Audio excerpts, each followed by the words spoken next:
ሞገስ ዝና ማለት እሱ ነው ሲካተል ነበር ማለት ነው። ይሁና ስለማታውቀው ንገረኝ። ሞገስ ምን ሆነሃል? አንተ እኮ ትል አይደለም። ስለማታውቀው እንዴ? ታዲያ ምን ችግር አለው? ሲመጣ ተዋውቀዋለሁ። እኔ ማላውቀው ወንድሙ አንተ ታውቀው ምን ብሎ ወንድሙ ከየት የመጣ ወንድሙ ነው? አንተ ታውቀው ታስሮ ነበር። ደግሞ በጣም ተደባዳቢ ነው። የትም ብንሄድ አይተውሽም። ደግሞ ከአዲስ አበባ ወጥቶ ክፍለ ሀገር ሜር ላንቺ ይገባሽ። አንተ ካለህልኝ ለእኔ ከተማ ምን ይሰራልኛል?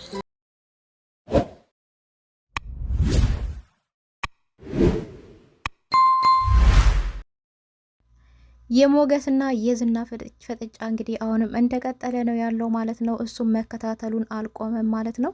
እንግዲህ ሞገስን በሚችለው አቅም ለመሸሽ ሙከራ እያደረገ ነው። ብሩክ እንግዲህ ተገን ይሆነኛል፣ ጓደኛ፣ ወንድሜ፣ ሁሉ ነገር የሚለው ለቀናቶች እንግዲህ ስልኩን አጥፍቶ ያው ጠፍቷል። የት እንደደረሰ አይታወቅም። ነገር ግን በሱ ቦታ የሚሆን ያው የብሩክ ወንድም ከብዙ አመታት በኋላ ከእስር ቤት ወጥቶ መጥቷል ማለት ነው። እሱ ግን ከእስር ቤት ለምን ወጣ፣ እንዴት ወጣ የሚለው ለማህሌት በጣም አስደንጋጭና እሱ ከመጣ ምንም የሚሳካልን ነገር የለም፣ በጣም መጥፎና ተደባዳቢ ኃይለኛ ሰው ነው በማለት እንግዲህ ለዝና ትነግሯለች። ዝናም እንግዲህ በጣም በመፍራት ነይ ነይ በማለት እጇን ጎትቶ ነው ይዟት የተመለሰው ማለት ነው። ሰላም ጤና ይስጥልኝ ውድና የተከበራችሁ የቻናሌ ቤተሰቦች ሁላችሁም በያላችሁበት ዓለም ዳርቻ ሰላማችሁ ብዝት ትርፍርፍ ይበልኝ። እነሆ ምሳሌ ድራማ ደስ የሚልና ልብ አንጠልጣይ እንደዚሁም ቁም ነገር ያለው ድራማ ጓደኝነት ምንድነው ወንድምነት እንደዚሁም ብዙ ነገሮችን የምንማርበት ነው ማለት ነው። እስከ ፍጻሜው ድረስ አብራችን ቆዩ በማለት በአክብሮት ጠይቃለሁኝ።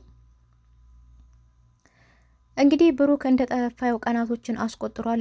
ግን ያው ቅድስት በጣም በመጨነቋ የተነሳ ጋሼ ካልመጣ ነይ ውጭ ላይ ወተን ሱቅ እንሄድ በማለት እንግዲህ ምሳሌን ከቤት ይዛት ትወጣለች ማለት ነው። እነሱም እየተጫወቱ በመንገድ ላይ እየሄዱ ባሉበት ሰዓት ያው ማህሌትና ዝና እንግዲህ እነሱን መጠበቅ ነው ስራቸው ስለሆነ እነሱ በመንገድ ሲሄዱ እንግዲህ ያዩዋቸዋል፣ ይከታተሏቸዋል ማለት ነው።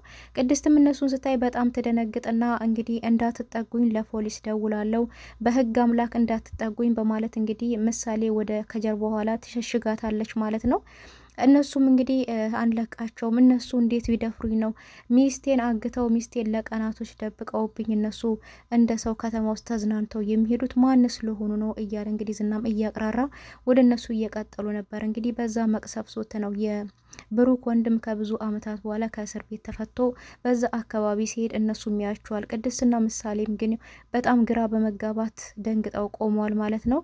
እሱም ኮፍያ ለብሶ ስለነበረ ሊያውቁት አልቻሉም። ነገር ግን ኮፍያውን ከራሱ ላይ ሲያወርድ ምሳሌ ሮጣ ጥምጥም ትልበታለች አጎቴ ብላ ማለት ነው።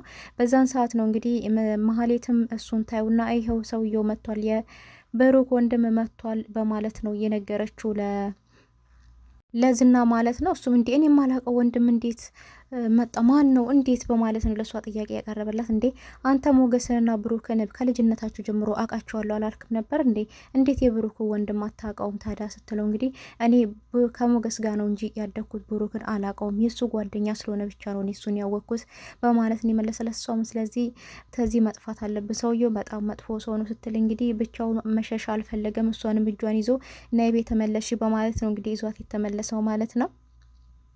ነገር ግን የዝና ወንድምም እንግዲህ ምሳሌን ሰላም ብሏት እንግዲህ ብሩክ ሴት ነው አንቺ አደግሽ አይደል ወይ ጎረመሽ ምናምን እንግዲህ እያለ ሰላም እያላት ነበረ። እሷም አወጎቴ እንዴት ነው በጣም ናፍቀኛል እያለች ሰላም እያለችው ነበረ። ቅድስትም ፊቷ ላይ ፈገግታም ይታያል። ግን ሰላም ልትለው ጸጋም ብላ ነበር ወደሱ። እሱ ግን ልጅቱ ላይ ነው ፎከስ ያደረገው፣ እሷን ፎከስ አላደረጋትም። እንደዚሁም እንዴት ነው ብሩክና ቅድስት ላይ ወንድም አላመጡልሽም እንዴ እያለ ይጠይቃት ነበርና እሷም ምን ማለት ነው እያለች እንግዲህ የልጅ ነገር አልገባትም እየጠየቀች ነበርና እና ቅድስት አሁን እርጉዝ ነች እንዲወዷ ልጅ የለም እያልኩሽ ነው ሲል እኔ እንጃ አላቅም በማለት ነው እየመለሰችው ማለት ነውና ነገር ግን ቅድስትን መጨረሻ ሰላም ብሏት እንግዲህ እንዳማረባትም ነግሯት ወደ ቤት ይገባሉ ማለት ነው። ወደ ቤትም ተመልሰው ያው አንዳንድ ጥያቄውን እየጠየቃት ነበር። ብሩክ በምን ምክንያት ነው ስልኩ ዝግ ሆነው በማለት እንግዲህ እየጠየቃት ነበረ። ምንድነው ችግሩ? እኔ የማላውቀው ነገር ካለ ንገረኝ እባክሽ፣ ምንም ሳትደብቂኝ ያለው ነገር ደርሰንበት ለፖሊስ ማመልከት አለብን በማለት ነው እንግዲህ እየጠየቃት ያለውና እሷም እንግዲህ እኔ ምንም እማቀው ነገር የለም በማለት ነው ያው የመለሰችለት። ዝና የሚባል የሚያሳድደው ሰው እሱን አለ። ስለዚህ በሱ ምክንያት ሊሆን ይችላል ምናልባት ወይ እሱ አሳስሮት ወይ አሳግቶት እንደሆነ አላቅም። ሞገስም ጠይቄው ነበረ ምንም አላየውም ነው ያለኝ። ሞገስም እንግዲህ እሱም ዝና እያሳደደው ነው ያለውና እሱም ለጊዜያዊ ተደብቆ ነው የሚገኘው ማለት ስለ ሞገስ ማን ነው እሱ ምንድን ነው እንደዚህ ሰው የሚፈሩት እሱ ማነኝ አለ በማለት ነበር የጠይቃት። አንተ አታውቀውም ዝና በጣም ከባድ ሰው ነው በማለት ነው የመለሰችለት ማለት ነው። ዝና በጣም ከባድና መጥፎ ሰው ነው በማለት ነው የመለሰችለት። እሷም ይህን ሰውማ ማወቅ አለብኝ፣ ስለዚህ አሁን የብሩክን የወንድሜን ጉዳይ በደንቡ ልደርስበት ይገባል እና የጓደኛውን ስልክ ስጪኝ በማለት ነው የጠየቃት። እንግዲህ ጓደኛው የሞገስን ስልክ ነው እንግዲህ ለሞገስ ሲደውልለት ሞገስ እንግዲህ ዝና ነው ብሎ እኔ የብሩክ ወንድም ነኝ ብሎ እንግዲህ ስሙንም ሲነግረው ደግሞ ጭራሽ የወንድሙን ስም ሸምድደህ መጣክ፣ አርፈ ተቀመጥ፣ እኔ በፍጹም አታገኘኝም፣ እንግዲህ ሉላም የኔ ነች እንጂ ያንተ አይደለችም፣ አትልፋ ዝም ብለህ በማለት እንግዲህ ስልኩን ይዘጋበታል ማለት ነው። እንግዲህ እሱም እንዴ ይህ ሰውዬ እንዴ ይሄ ዝና የምትሉት ማን ቢሆን ነው እንደዚህ በውስጡ ፍርሃት ያደረበት በማለት ነው ለቅድስት የመለስላት። እሷም አዎ በጣም ይፈራዋል፣ በጣም መጥፎ ሰው ነው፣ ለአመታት የኔ ያላትን ፍቅረኛውን በግድ በጉልበት የራሱ አርግቶ አሁን እሷ ግን ከሞገስ ጋር ነው የምትገኘው። በዛ ምክንያት እሱን ሊገለው እያሳደደው ነው የሚገኘው አትይበት በማለት ነው ያለችውና ስለዚህ በአንቺ ስልክ ደውይለት ነበር ያላት። እሷም በራሷ ስልክ ትደውልበትና እንግዲህ ያለውን እውነቱን ትነግረዋለች ማለት ነው። ያው የብሩክ ወንድም መጥቶ እንዳለ እንደዚሁም ሊያገኘው እንደሚፈልግ ስለ ብሩክ ጉዳይ መነጋገር እንደሚፈልጉ ነው እየነገረችው ማለት ነው። እሱም ሰጪው ላናግረው በማለት እንግዲህ አናግሯት እንዲገናኙ ያው ቦታ ለራሳቸው ቦታ ተቀጣጥረዋል ማለት ነው። እንግዲህ ሉላም በጣም እየተጨነቀ ትገኛለች። በቃ ወደ ክፍለ ሀገር መሄድ አለብን እያለችው ትገኛለች ሞገስም ማለት ነው።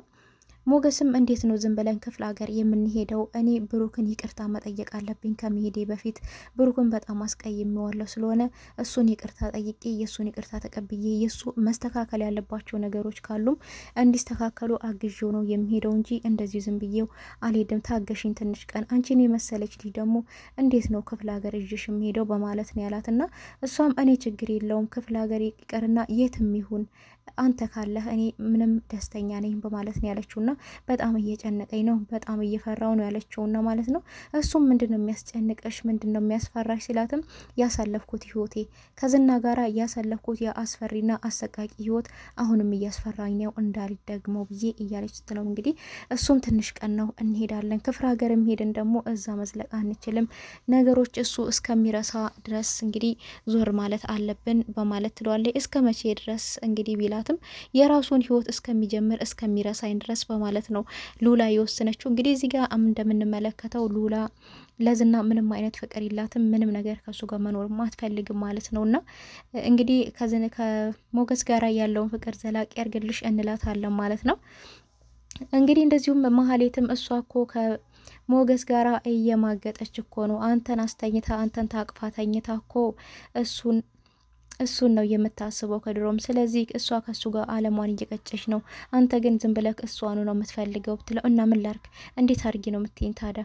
እሷንማ የኔ ከሆነች የኔ ትሆናል፣ የኔ ካልሆነች ግን ሁለቱንም እገላቸዋለሁ አለቃትም በማለት ነው እንግዲህ ለምሳሌ ለመሀሌት የመለሰላት። እሷ እንግዲህ ይሄን ሀሳብ ያቀረበችለት የሞላ ሴት አለ ከተማ ውስጥ ምንድን ነው እሷን ብቻ የምታሳድደው ስትለው ለእኔ ግን እንደ ሉላ ያለች ሴት የለችም ነበር ያላትና እሷ እንግዲህ እሱን የራሷን ለማድረግ ነው እያሰበች ያለችውና እሱ ግን ያው አንቺ ምንም ሀሳብ የለሽም እንዲህ የዘቀጠ የወረደ ሀሳብ ብቻ እማትረቢ ነሽ ማህይም ነሽ በማለት እንግዲህ ጥርግርግርግ ግን ያደረጋት ማለት ነው። በስድብ ምንም የቀረላት ነገር የለም። ዝና ነገራችን ላይ እሷን ሲሰርባት ጥርግርግ አርግቶ ነው የሚሰድባት እና እንደዚሁም ደውሎም ጠርቶ እንግዲህ ለምንድን ነው የጠራኸኝ? በግዴታ በአካል መገናኘት አለብን እንዲህ በስልክ እኮ መንገድ ትችላለህ ስትለው እንግዲህ መሀይም መሆንሽን ልነግርሽ ነው ደደብ መሀይም መሆንሽን ልነግርሽ ነው ብሎ እንግዲህ ጥርግርግ አርግቶ ነው የሰደባት ማለት ነው።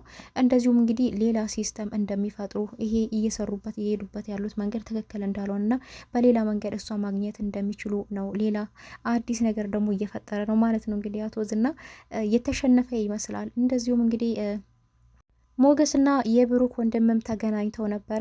እንግዲህ ያው የተቀጣጠሩ ቦታ ተገናኝተው ነበረ። ሲገናኙ እንግዲህ ብሩክ በጣም ሞገስ በጣም ደንግጦ ነበረ።